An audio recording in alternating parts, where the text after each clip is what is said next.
Excel with result.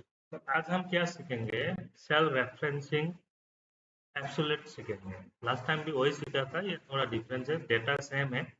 यहाँ पे हमको जीएसटी निकालना है ना, इसका जीएसटी यहाँ पे निकालना है, बट हम तरीका दूसरा अपनाएंगे।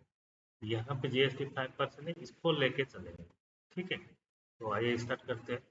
सबसे पहले तो क्या करना है, ये तो आपको पता ही है फॉर्मूला, इंटू ये 5। अब देखिए इसमें तो ये ले लिया जीएसटी, अब नीचे ड्रैग करूंगा मैं फॉर्मूला को, क्या लेगा, नहीं लिया, सब 0 0 आ गया। 0 इसलिए आया, कोई भी एम्प्टी सेल को हम अगर फॉर्मूला लगाएंगे तो 0 रिटर्न करेगा, तो ये एम्प्टी ही पकड़ रहा है। बट यहाँ पे डेटा है मेरे पास, है ना, तो इसके लिए क्या है, आइए मैं बताता हूँ।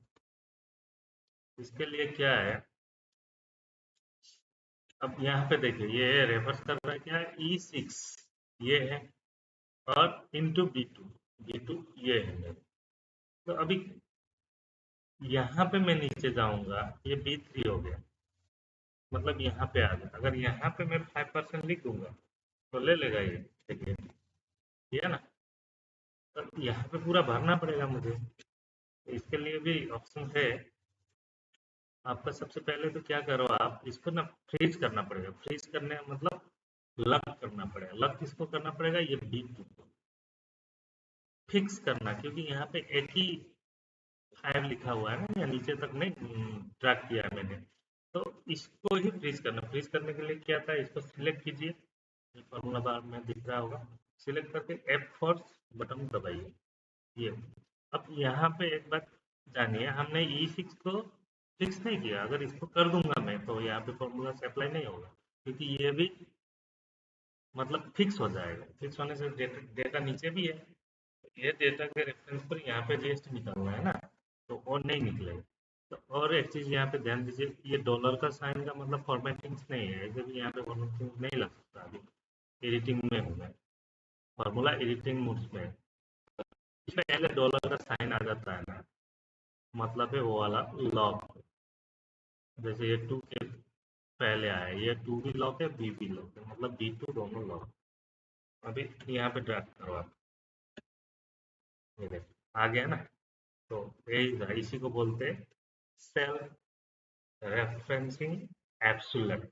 एब्सोल्यूट है ना। तो ये होता है तरीका, छोटा सा ही चीज़ है, बट ये जानना बहुत जरूरी है, आगे चल के आपको बहुत काम आएगा। अगर ये सब नहीं सीखते तो आगे जाके बड़े बड़े फॉर्मूला में हम लोग काम सही से नहीं कर पाते। तो यही था छोटा सा डे 4 का, क्योंकि लंबा भी खींच सकता था, ज़्यादा लंबा होने से भी बोरिंग होगा। सो दैट कि मैं सोचा कि इसको पार्ट पार्ट में लेके आऊँ, है। तो यही था। Thank you. यहाँ पे ये ध्यान दे दीजिए, मैंने B2 को ही लॉक किया, B6 को लॉक नहीं किया।